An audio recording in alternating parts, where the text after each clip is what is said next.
Wait, when was the last time you hugged someone? No, really. Think about it. Was it warm? Was it rushed? Was it forgettable? Now imagine a hug that was silent, but louder than any scream. A hug that healed something in someone else, without you even realizing it. That's the kind of hug Sophie gave. To a boy who hadn't smiled in months. To a billionaire father who hadn't felt anything in years. To a life that desperately needed saving, but didn't know it yet. It started in a small-town cafe, with a cup of spilled coffee, a nervous waitress, and a wheelchair that rolled slightly too far. And it ended with a family no one saw coming.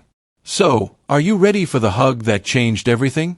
Before we start the story, properly leave a comment, let us know where you're watching from, and enjoy the story as we are about to delve in depth on how hug can save a dying soul.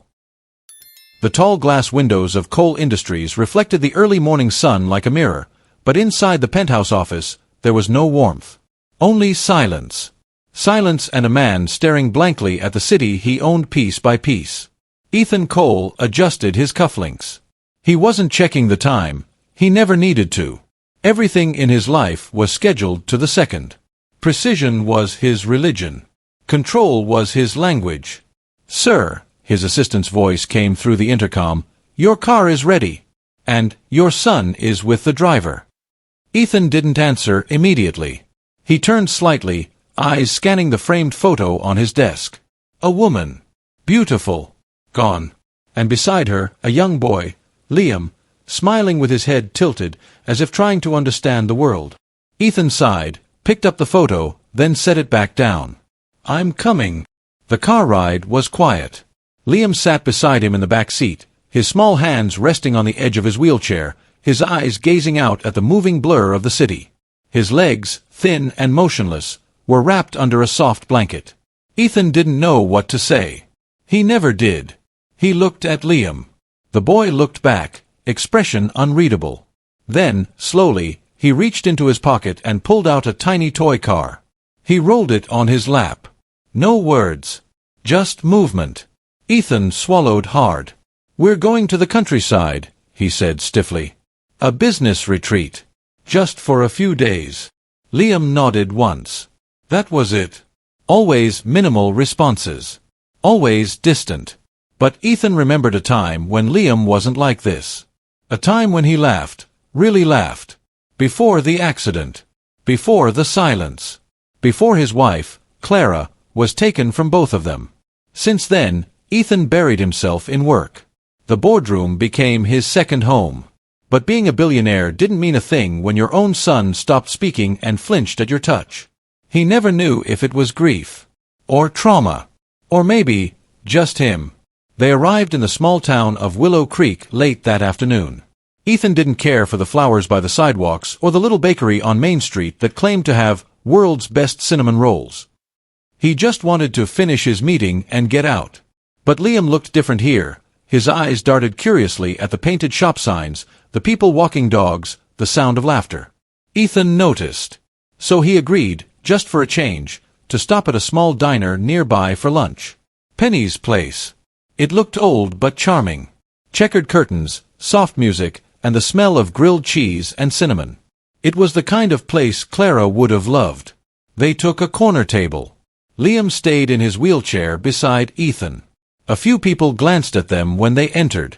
Not at Ethan, but at the child in the wheelchair, and the way the man beside him looked like he didn't belong in a place where people wore aprons and talked about the weather. Ethan opened the menu but barely read it. Hello there. Welcome to Penny's. The waitress was smiling. Young, maybe mid-20s, with tired eyes but a kind face. Her name tag read Sophie. Ethan gave a small nod. We'll take 2 grilled cheese sandwiches. 1 with no onions. And a hot chocolate. Sophie smiled, scribbled fast. Coming right up. Is he allergic to onions? Ethan blinked. Yes, he is. Sophie glanced at Liam and smiled directly at him. You like hot chocolate, huh? Liam didn't respond. Just looked down at his toy car.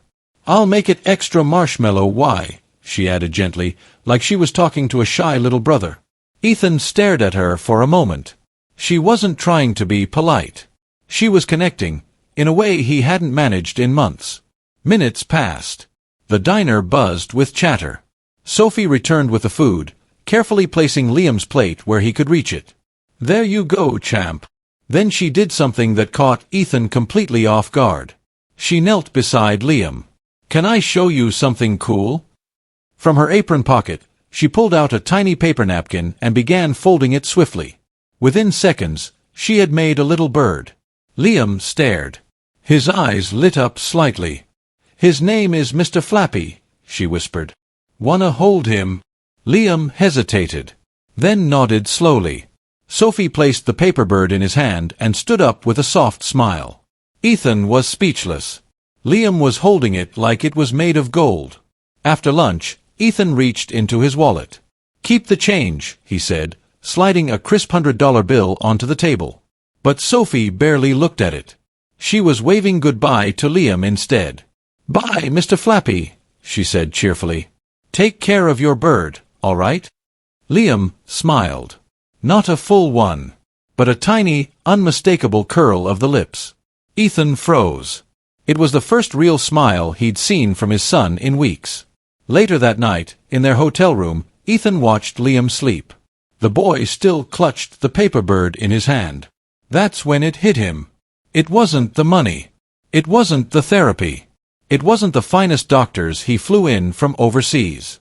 It was a hug disguised as kindness. From a waitress with tired shoes and warm eyes. And for the first time in a long time, Ethan Cole felt something unexpected. Hope. Sophie wiped down table 4 with the last bit of energy she had. Her feet ached. Her back hurt. And her paycheck. It could barely stretch from one Friday to the next. But she smiled anyway. Because that's what she did. Smile through it. Smile through the bills she couldn't pay. Smile through the lonely nights in a one-room apartment. Smile through the fear that she'd never leave Willow Creek. Smile even when no one saw it. Except today, someone had. A little boy in a wheelchair. Quiet. Sweet. Fragile. And the man beside him, the billionaire who looked like he hadn't smiled in 10 years. Sophie didn't know who he was. Not really. But she knew the way he looked at his son. Not with pity. Not with softness. With guilt. Heavy guilt. Like he didn't know how to reach him anymore. Still, she saw something shift when that little boy, Liam, she'd overheard, smiled at her silly napkin bird. That look the father gave her. Confusion, maybe. Or gratitude he didn't know how to express. After her shift, Sophie pulled off her apron and walked out the back door into the cool evening air. She leaned against the brick wall, took a deep breath, and closed her eyes. She hadn't meant to care. She met so many people every day. But something about that boy stayed with her. Maybe it was because he reminded her of her younger brother, Nathan, gone now. Leukemia. She was 16 when it happened. He was 10. She remembered how he stopped talking near the end. Just like Liam.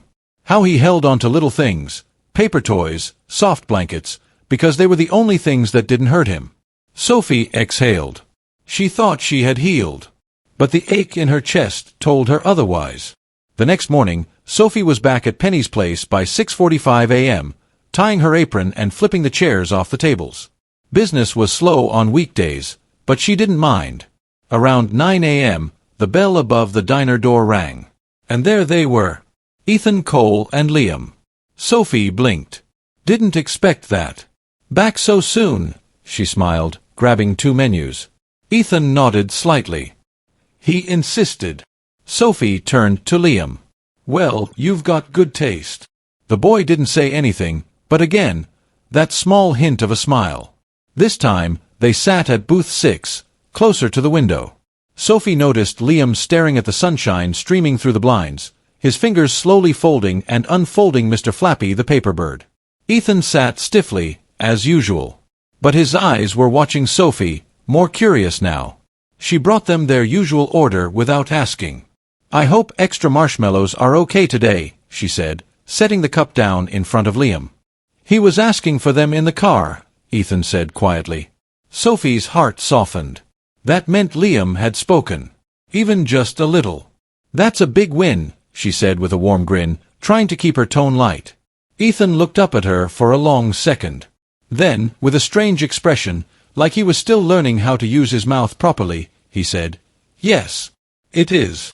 Over the next few days, the visits continued. Always the same routine. Ethan and Liam would come in late morning, sit at booth 6, and Sophie would serve them with her best smile. But slowly, everything started to change. Liam began to speak. Just little words at first. Yes. More. Bird. Then sentences. I like chocolate. She made it fly. Can we go again? And the more Liam opened up, the more Ethan changed too. He started to relax in the diner. Sometimes, he even asked Sophie questions. "What's your story?" he asked one afternoon as Liam napped beside him, his head resting on a folded sweater. Sophie shrugged. "Nothing special. Just a small-town girl trying to keep her head above water." "You're good with kids." She hesitated. "Had a brother once. Taught me how to make napkin animals and find joy in the little things." There was silence. "Where is he now?" Ethan asked gently. She looked away. "He passed. Long time ago." Ethan didn't push. But his expression softened. "I'm sorry." Sophie smiled a little. "Me too." One rainy Thursday, Liam insisted on sitting beside Sophie behind the counter while she cleaned menus. Ethan watched from the booth, arms crossed, amused. "You're gonna be my little assistant today," she teased, handing Liam a damp cloth. He nodded and wiped one menu very seriously. When a customer came in, Liam stood on the stool and whispered, "Welcome to Penny's." The old lady who entered nearly cried from how adorable he was. Ethan was still watching. But this time, he wasn't just amused. He was amazed. Sophie wasn't just helping Liam smile. She was healing him. And he couldn't stop wondering, how? That night, Ethan made a phone call he hadn't made in months. "Dr. Hale," he said into the phone, "Liam spoke 3 full sentences today." And he laughed. "That's incredible news," the child psychologist replied. "Any idea what triggered it?" Ethan paused. "A waitress," he said. "A girl who just sees him. Talks to him like he's not broken. She's building trust," the doctor said. "Something he's been missing." Ethan stared at his reflection in the hotel mirror. Trust. Maybe that's what was missing all along. Later, while Liam slept, Ethan looked out the window into the quiet town and thought about the girl with the tired eyes and hopeful heart. She didn't know who he really was. Not yet. But soon she would. And when she did, would she still smile at him the same way? To her, Ethan Cole was just a reserved, sharply dressed man with a kind, quiet son and a heavy heart. She didn't ask questions about where he came from or why he always wore a watch that looked more expensive than the diner itself. She liked people better before the labels anyway. But Ethan, he was struggling. Because every day he spent at Penny's place, watching Sophie joke with Liam, bring out giggles he hadn't heard in years, and gently stitch life back into his son's spirit, he wondered how long he could keep pretending. He was Ethan Cole, CEO of Coltech Industries. Net worth, $4.2 billion. Fortune magazine's most powerful under 40.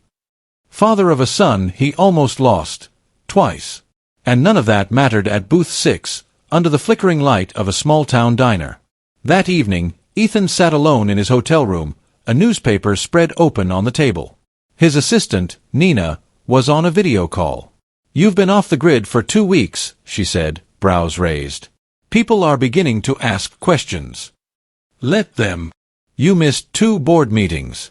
And the press is still digging into why you left the city so suddenly." Ethan pinched the bridge of his nose. "Tell them I'm focusing on my son." Nina sighed. "Fine. But you know how this works. Your silence is starting to look like weakness." "I'm not weak," Ethan snapped. Then paused. "I'm just tired." "Tired doesn't suit you, Ethan." He looked out the window. Neither did Billionaire. The next morning, he dressed down. No blazer. No watch. No luxury cologne. He wanted to blend in. He wanted to see if Sophie would treat him any different if he didn't look like someone important. But when he walked into the diner with Liam, Sophie lit up like always. "Good morning, Mr. Mysterious," she called. "Booth 6 is waiting." Liam wheeled himself ahead and Sophie bent down with a grin. "Ready for some pancake art today?" "I'm thinking, a dinosaur." Liam's eyes widened. "Roar!" Ethan chuckled under his breath. She hadn't noticed the missing designer watch. Or the cheaper shoes. Or maybe she had. And didn't care. He liked that. "Can I ask you something?" Sophie said as she refilled his coffee. Ethan nodded. "Of course. Why are you really here?" Ethan blinked. "What do you mean?" "I mean, Willow Creek isn't exactly a vacation spot. And you don't strike me as someone who just wanders in by accident." He took a breath. "I needed a break. And Liam needed space. Away from noise. From pressure." She studied him for a moment, then smiled. "Well, I'm glad you chose our sleepy little town. I think Liam is too." He hesitated. "Do you always trust people so easily?" She gave a soft laugh. "No. But I believe in looking at hearts, not headlines." That sentence hit him harder than she knew. He looked away. Later that day, Liam sat drawing with crayons Sophie had dug out of the lost and found. Ethan watched as Sophie knelt beside him, listening as he explained the purple sky he drew. "He says that's you," she said, looking up at Ethan. "Purple." Liam nodded. "Purple is for strong." Ethan's throat tightened. No investor meeting, no company award, had ever made him feel that way. Not like this. Back at the hotel, Ethan finally typed out the truth. He opened a blank email and wrote, "Her name is Sophie. She works at a diner and makes Liam laugh. She doesn't know who I am. And for the first time in years, I feel seen. Not as a CEO. Not as a billionaire. Just as a dad trying not to mess up again." He saved it to drafts. He wasn't ready to send it. Not yet. Meanwhile, Sophie sat in her room, staring at a folded $100 tip Ethan had left behind that day. She never took that much from customers. She almost gave it back.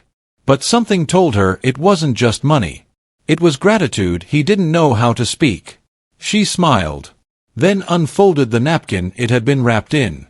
It read, in simple black ink, "Thank you for giving him a reason to smile again." Her heart fluttered. Not because of the handwriting, but because it was the most honest thing she'd read in years. The next day, everything changed. A woman in a sleek car pulled up outside the diner. She wore sunglasses that probably cost more than Sophie's rent. She walked in with a purpose, scanning the room until her eyes landed on booth 6. Sophie was just pouring orange juice. "You must be Sophie," the woman said, voice crisp.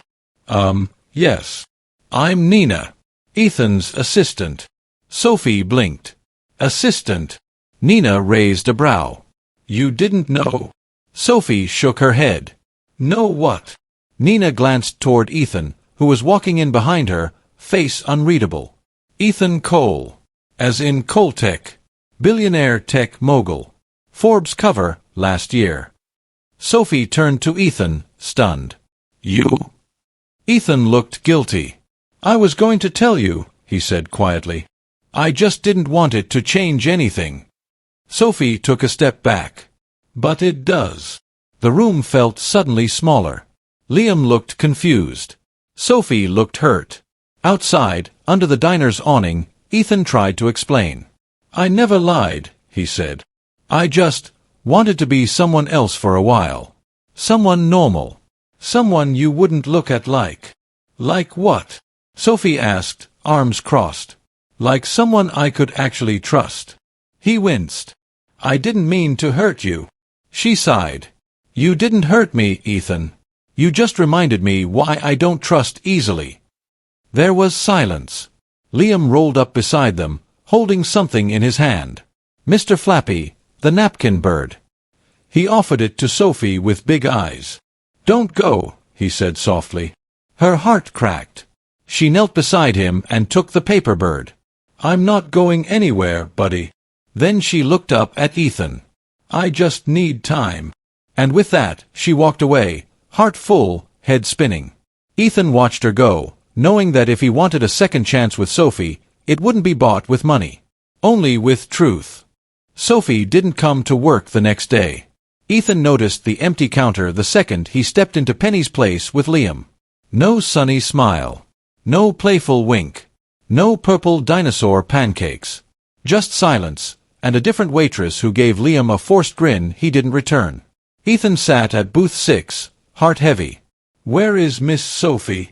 Liam asked, twisting his fingers. Ethan swallowed. "She's taking a break." "Is she mad at you?" He hesitated. "Maybe a little." Liam looked down. "I want her back." Ethan nodded slowly. "So do I, buddy." But Sophie was a woman with a scarred heart, and he had pulled off the bandage too fast. Meanwhile, Sophie sat on the front porch of her tiny apartment above the old bookstore, hugging a cup of coffee that had long gone cold. She replayed it all in her head. The laugh. The napkin note. The $100 tip. The sweet, unsure man who watched his son like he was his whole world. The same man who turned out to be Ethan Cole, CEO of Coltech, one of the richest men in the country. "I should have known," she muttered. Too kind. Too polished. Too mysterious. But he had been real. At least, she thought so. That's what hurt. Not the lie. Not even the secret. But the way he made her feel like she finally met someone who wasn't trying to buy her time, fix her problems, or walk out when things got hard. And now, she didn't know what to believe. Later that afternoon, Sophie got a knock on her door. She opened it to find Liam holding a little gift bag almost bigger than him. "I made this," he said shyly. Ethan stood behind him, holding nothing. No flowers. No flashy gesture. Just eyes filled with apology. Sophie knelt and took the bag gently. Inside was a drawing, her, Liam, and Ethan, all holding hands in front of the diner. Her curly ponytail was bigger than her body in the crayon sketch. She smiled in spite of herself. "I miss pancakes," Liam said. "But I miss you more." Her chest ached. "I miss you too, little guy." She looked up at Ethan. "I'll hear you out. But not here." They went for a walk near the creek. Sophie kicked small stones. Ethan kept his hands in his pockets like a teenager facing detention. "I should have told you the truth the moment I stepped into the diner," he said.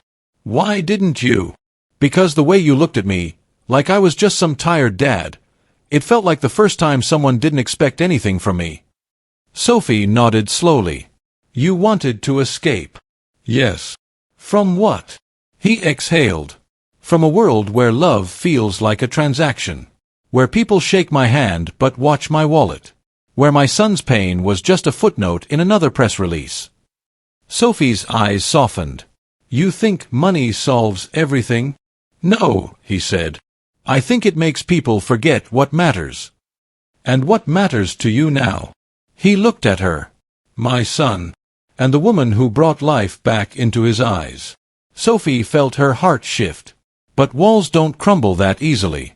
"You can't buy me, Ethan." "I know. And I won't be a charity case. I'd never ask you to be." "Then what do you want?" He stepped closer. "A second chance. Not as Ethan Cole, billionaire, but as Liam's dad. As the man who can't stop thinking about the waitress with the napkin birds and the laugh that makes his son glow." Sophie stared at him. The wind blew gently, carrying the smell of wildflowers. Then, without warning, she whispered, "Okay." He blinked. "Okay. One dinner. Not at the diner. No suits. No drivers. Just you. And Liam, if he wants to come." A smile cracked across his face. "I'd love that. But if you ever lie to me again," she added, smirking, "I'll dump maple syrup on your shiny shoes." He laughed. "Deal." That Friday evening, Sophie cooked spaghetti in her tiny kitchen while Liam helped set the table with slightly crooked forks. Ethan brought dessert, a box of cupcakes with little superhero toppers. They laughed, talked, and played silly games. No suits. No business talk. No pressure. Just life. Simple. Messy. Beautiful. At one point, Liam whispered something to Sophie and she bent down. He touched her cheek gently. You look like my mom in heaven, but with a funner voice. Sophie's throat closed. Ethan froze. She touched Liam's little hand. Thank you, sweetheart. And when she looked at Ethan, her eyes glistened. It wasn't love yet, but it was hope. That night, after Liam had fallen asleep on the couch, Sophie and Ethan sat side by side, sipping tea. Liam's mom, she asked softly. What happened? Ethan looked down. Complications during childbirth. We lost her a week after he was born. I promised myself I'd give him the world, but I forgot to give him joy. Sophie reached for his hand. You're doing better now. He nodded. Because of you. She leaned her head on his shoulder. I like this Ethan, she said. Not the guy with headlines, but the man with battle scars. I like him too, he whispered. And for the first time in years, Ethan didn't feel like a man with everything to lose. He felt like a man who just found what he didn't know he was searching for. The week after their quiet dinner was filled with soft smiles, light texts, and laughter in the little moments. Ethan found himself rearranging meetings just to catch Sophie's breaks. Sophie found herself baking muffins with Liam's favorite sprinkles, blue and green. And Liam? He was thriving. He talked more, laughed louder, walked a little stronger, though still with a limp. Sophie made him feel normal, loved, unjudged. But just when it all started to feel perfect, life reminded them that storms never send a warning. It began with a phone call. Sophie was wiping down a table when her phone rang. The screen flashed. Her chest tightened. She hadn't heard from her mother in nearly a year. Hello, Sophie, her mother's voice cracked. It's your dad. He collapsed this morning. Sophie froze. What? Where? What hospital? Mercy General. They said it's serious. You should come. Her hands shook. The rag slipped from her grip and hit the floor. Later that afternoon, Ethan found her sitting behind the diner, back against the wall, eyes distant. Sophie. She blinked and looked up. My dad's in the hospital. Stroke. I haven't spoken to him in almost 2 years. He crouched beside her. Do you want me to drive you? She hesitated. I haven't forgiven him. But I can't not go. Ethan nodded. I'll take care of Liam. You go. Are you sure? He smiled gently. Sophie, you've taken care of us from day one. It's our turn now. Tears welled in her eyes. Thank you. He hugged her. Go. We'll be right here. Sophie arrived at the hospital to find her mother pacing, pale and tired. Her father was in ICU, tubes everywhere. Seeing him like that broke something inside her. This wasn't the man who shouted. The man who blamed. The man who turned her away when she chose to keep the baby she lost 6 years ago. This was just a man. Old. Weak. Human. She stayed the night in the waiting room. No sleep. Just thoughts. Regrets. Silent prayers. And when her father opened his eyes the next morning, barely able to speak, he reached for her hand. She took it. No words needed. Some things don't heal with time. They heal with presence. Back in town, the weather turned. Rain pounded the streets as thunder rolled in. Liam stood by the window, clutching his stuffed bunny, worried. Miss Sophie will come back, right? Ethan smiled, kneeling beside him. Of course, buddy. But I miss her pancakes. He laughed. Me too. They watched lightning streak across the sky. Then the power blinked out. Total darkness. Liam whimpered. Daddy. I got you. Ethan picked him up, heart thudding. He lit a candle, wrapped Liam in a blanket, and told him a silly story Sophie once told, a talking spoon who fell in love with a spaghetti noodle. Liam giggled, and the fear faded. Sophie's stories were becoming part of their world. The storm knocked out service for almost 2 days. No calls. No texts. By the time Sophie returned, drenched and exhausted, she found Ethan asleep on the couch with Liam curled up on his chest like a kitten. The power was back. The house was warm. A cupcake sat on the counter with her name written on it in Liam's messy handwriting. She smiled. Then Ethan stirred and saw her. You're back. She nodded. He stood up quickly, his eyes scanning her face. "Your dad. Recovering. Slowly. I'm glad." Then silence.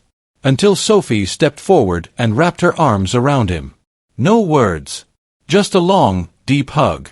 "I missed you," she whispered. "I missed you more." They stood there, swaying in the dim kitchen light, like the storm had never happened. Like it had just brought them closer.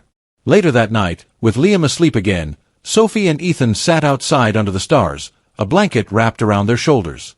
"He held my hand," she said. "My dad. After all that time." "I'm proud of you," Ethan said softly. "It takes strength to face the people who hurt you." She looked at him. "I used to think love had to be perfect. Smooth. Painless.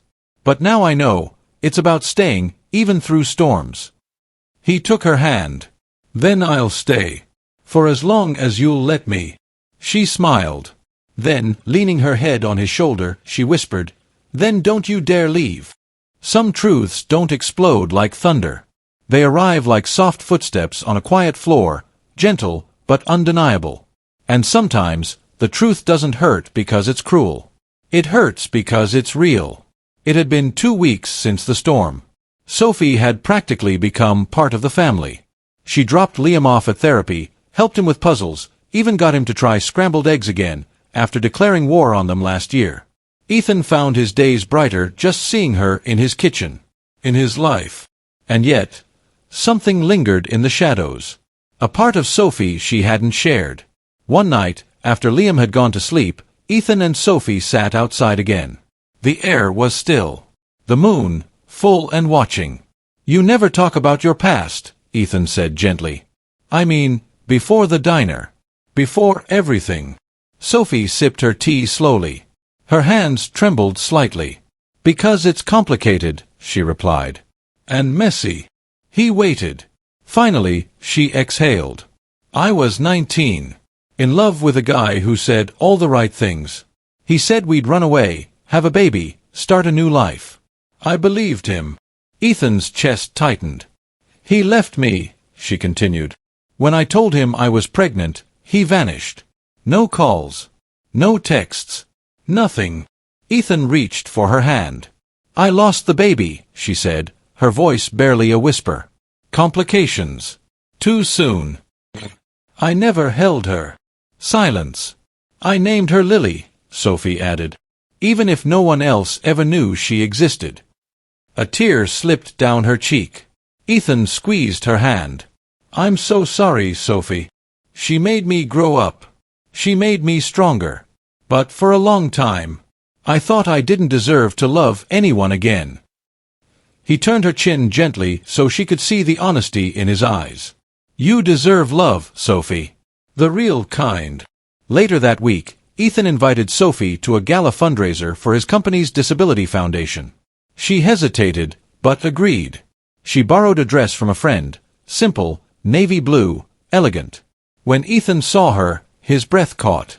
"You look breathtaking." Sophie blushed. "You clean up pretty well yourself, Mr. Billionaire." They laughed, but deep down, both of them felt it. Something shifting. Something growing. At the gala, people whispered, "A billionaire with a waitress? Impossible." But Ethan didn't care. He kept her close. Introduced her to colleagues. Let the world see that she mattered. Liam's therapist was there too, and told Ethan, "Liam's progress is like nothing I've seen. And a lot of that is her." Ethan's heart swelled with pride. And gratitude. But not everyone was happy. During a quiet moment by the bar, Ethan's assistant, Claire, approached Sophie. "You're very sweet," Claire said politely, but with a tight smile. "But you should know Ethan's world isn't easy. You don't exactly fit." Sophie blinked. "Excuse me. You're lovely. But his life is pressure, and politics. It eats people alive. Don't let Liam get too attached." Sophie felt her heart drop. Later, she tried to laugh it off, but the words lingered. "You don't fit." That night, after the gala, Ethan walked her home. "You were amazing tonight," he said. "I've never been prouder." Sophie tried to smile. Your assistant doesn't think I belong. Ethan paused, surprised. Claire said that. She nodded. She said Liam shouldn't get too attached. He stepped closer. Then Claire is wrong. She looked at him. But what if she's not? What if I'm just a chapter in your story? What if? He cut her off with a gentle kiss. Slow, deep, real. You're not a chapter, he whispered. You're the whole book. She melted into his arms. But deep down, fear still flickered. Because when something feels too good to be true, sometimes it is. A few days later, Sophie was cleaning up after lunch when she found an envelope on the counter. Her name on the front, in careful handwriting. Inside was a check. $100,000. And a note. Thank you for everything. Now live the life you deserve. Her hands shook. What was this? A reward. A goodbye. Her heart cracked. She stormed into Ethan's office, check in hand. What is this? She demanded. Ethan stood, confused. It's for you. A gift. You've done so much. I'm not for sale, Ethan, she snapped. I didn't mean it like that, he said, rushing forward. Sophie, I wanted to help.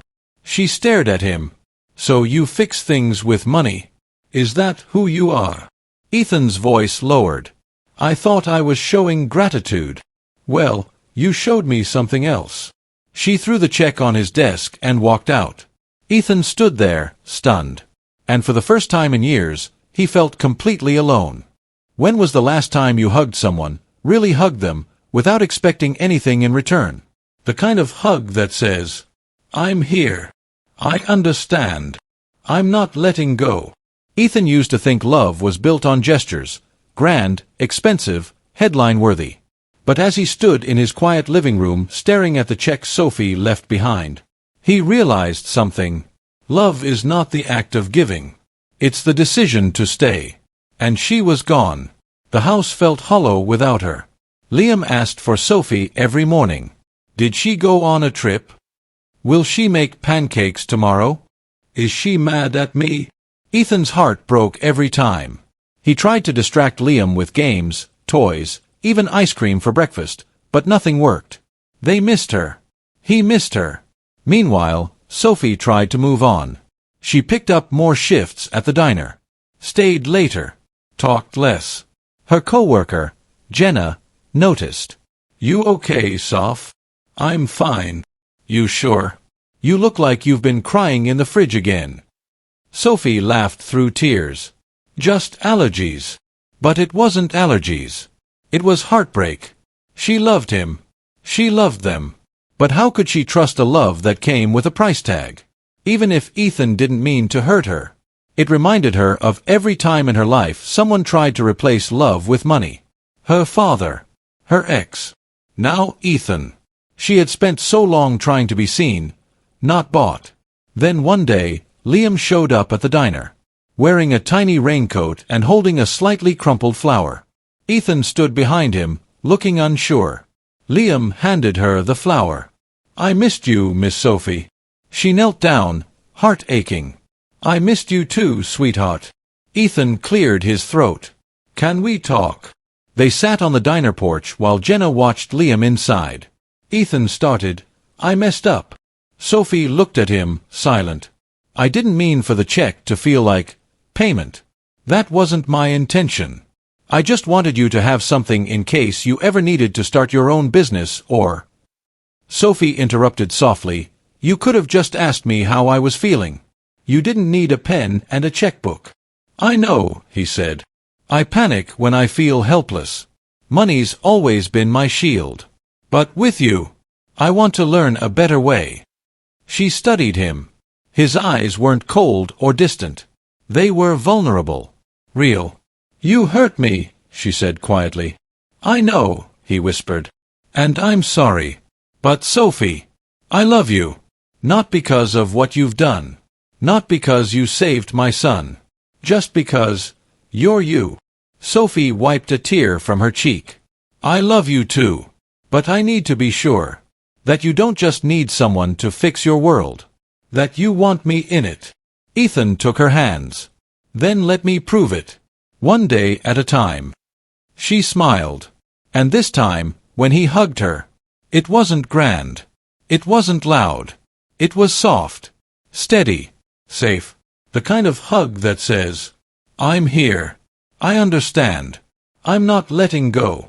The next few weeks were quiet, healing, and beautiful. They took Liam on long walks, baked cookies, and built a blanket fort so big it took up half the living room. Liam's first real sentence, without stuttering, came one lazy afternoon. He tugged Sophie's sleeve and said, I love you, Miss Sophie. She cried. Right there on the carpet. Ethan did too. And they didn't stop him. Later that night, while putting Liam to bed, he whispered to Ethan, Is Miss Sophie gonna be my mom? Ethan looked at him gently. Would you like that? Liam nodded. She smells like pancakes and hugs. Ethan laughed through tears. Me too, buddy. Me too. Some moments don't need fireworks. They don't need speeches, or music, or the perfect sunset. Sometimes, they just need two hearts, finally choosing each other. Sophie stood in the kitchen, wearing Ethan's oversized shirt and humming softly as she flipped pancakes. Liam sat nearby, drawing pictures of what looked like a stick-figure family with a tall dad, a small boy, and a lady with curly hair. That's you, Miss Sophie, he said proudly. You're always smiling in my pictures. Sophie crouched beside him and kissed his cheek. And you always make me smile, sweetheart. From the hallway, Ethan watched them, his heart so full it hurt. He had never pictured a future like this. Not when Charlotte left. Not when Liam stopped speaking. Not when the house became too quiet to breathe in. But now, everything had changed. Later that week, Ethan asked Sophie to join him for a charity brunch his company hosted annually. She agreed, joking, as long as there's no check waiting at the end. He smiled, but inside, he was nervous, because this event had nothing to do with money, and everything to do with forever. The brunch was held in a garden, roses blooming, violins playing, guests dressed in crisp pastels. Sophie wore a soft yellow dress that made her eyes glow. Ethan couldn't stop staring. You okay? She whispered. More than okay, he replied. During the final speech, Ethan stepped away, pulled something small from his pocket, then returned to Sophie's side. Before she could ask, the music paused, and the host handed Ethan the mic. I didn't plan to speak today, he began. But then again, I didn't plan to fall in love with someone who makes my world feel real. Gasps and camera flashes followed. Sophie's eyes widened. I met her at a diner, he continued, smiling at Sophie. She held my son like he was her own. And in doing so, she healed something in me that I thought was broken forever. Liam was in the front row, waving excitedly. Ethan turned to Sophie. You once asked me not to fix you with money. And I've learned, love doesn't need fixing. It just needs choosing. He knelt, pulled out the ring. Not flashy. Not enormous. Just perfect. Will you marry me, Sophie Lane? Silence. Then tears. Laughter. And a whispered, yes. After the applause and hugs, Sophie pulled him aside. I would have said yes even if it was just the three of us in a blanket fort. He smiled. That's where I was going to do it first, but Liam said, no, Daddy, ask her where there's cake. They laughed. And later that night, curled up on the couch, she leaned her head on his chest and whispered, Are you sure? He kissed her forehead. I've never been more sure of anything. And neither had she. But not everything was smooth. A week later, a tabloid article dropped. Billionaire Ethan Grant to marry small-town waitress, real or gold digger. Sophie froze when she saw it. Old photos. Twisted headlines. Ugly comments. She's using him. She planned it from the start. She's not good enough. She threw her phone on the couch, shaking. Ethan found her staring out the window, arms crossed. I saw it, he said quietly. I'm not good enough for you, she whispered. Don't say that, he said quickly, walking to her. Don't ever say that. They're not wrong. I've got no degree. No family. I make tips for a living. And you're the woman who taught my son how to speak again. Ethan interrupted, his voice firm. "You're the one who brought life into this house. You're more than enough, Sophie. You're everything." She started to cry, but he kissed her. Soft, slow, certain. "You're not marrying a billionaire," he said. "You're marrying me, a man who was broken, until you walked in with a cup of coffee and changed everything."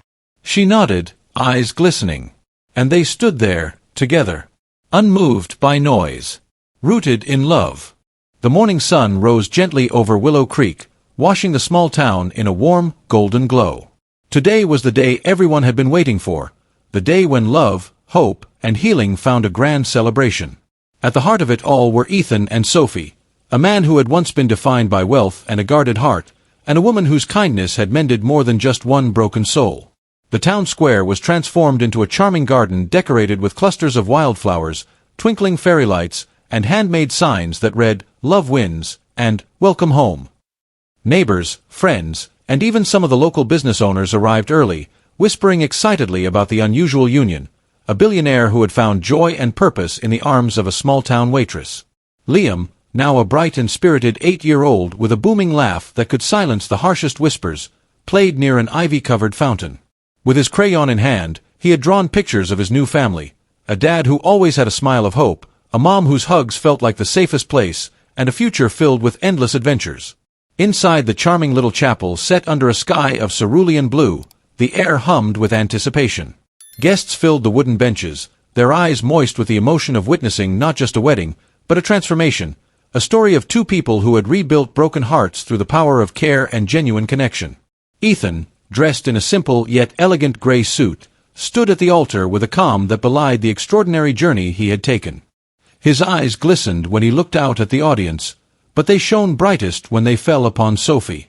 Today, she was radiant in a soft ivory dress adorned with subtle lace, a dress that captured the essence of both strength and vulnerability. Her smile was gentle and confident, her presence a testament to overcoming years of doubt and hardship. The ceremony began with a soft melody played on a piano. Ethan's best friend, a quiet man with a warm smile, took the first lines of the service, reminding everyone that love is not defined by grand gestures or wealth, but by the courage to open one's heart. The vows that followed were simple and sincere.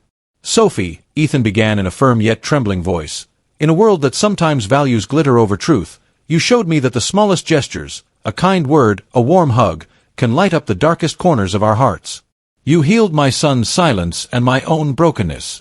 Today, I promise to be the man who listens, who loves with every beat of his heart, and who stands by your side through every storm."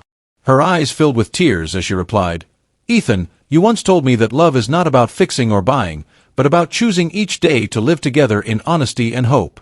With every laugh, every shared moment, and every challenge we overcome, you have made me believe that even the deepest wounds can mend.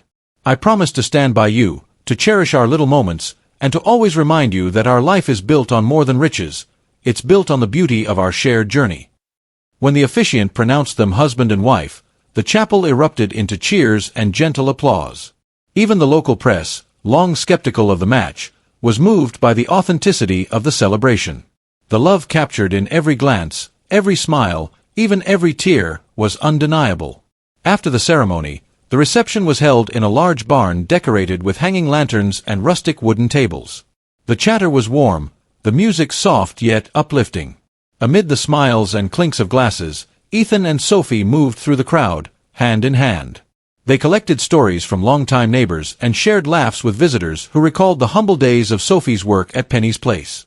In one touching moment during the evening, Liam climbed atop a small table, commanding the attention of everyone. With his high, clear voice, he declared, "I love you, Miss Sophie. And I love you, Daddy." The crowd fell silent for a beat before cheers filled the room. It was a moment that captured exactly why this day was so special, a day built on raw love and the promise of a new beginning. Later, as night wrapped the barn in a tender embrace, Sophie and Ethan stole away for a quiet moment under the stars. The soft strains of a guitar played in the background, and the cool night air was filled with the fragrance of fresh rain and wildflower petals. "Today," Sophie whispered, wrapping her arms around Ethan, "the world saw us when we were at our most real. They saw the truth, that love is not about what we have, but who we choose to become for one another." He kissed her softly. And tomorrow, we keep building that truth, step by step, hug by hug. Their voices mingled in a quiet promise that in spite of any challenges, they would continue to choose love every day. As the reception wound down, guests began to depart with happy memories tucked safely in their hearts. The night was filled with gratitude and hope, a reminder that extraordinary love can flourish in unexpected places. 1 year later, the little family had found its rhythm. Penny's place had become a symbol of community spirit, with Sophie often returning to serve a hot cup of coffee and gentle wisdom to anyone who walked through its doors. Ethan had transformed his company's focus to include heartfelt outreach programs, and Liam, ever the joyful soul, had finally learned to speak in full, confident sentences. Their story inspired many in Willow Creek and beyond. They became a beacon of hope, a reminder that even the most unexpected unions can create a world filled with love, resilience, and genuine connection. And now, as we share this journey with you, our dear readers, we invite you to carry this hope forward. If this story touched your heart, if you believe in the power of a simple hug and the strength of choosing love every day, then make sure you subscribe to our channel, Daily Stories, on YouTube. Join our community for more tales of transformation, love, and every twist and turn of life's wonderful path. Thank you for reading The Wedding That Made the World Cry. Every story carries a lesson, every moment holds a memory. Click that subscribe button on Daily Stories and be a part of our ever-growing family. Together, let's celebrate every hug, every smile, and every triumph of love. Subscribe now and let the stories inspire you every single day.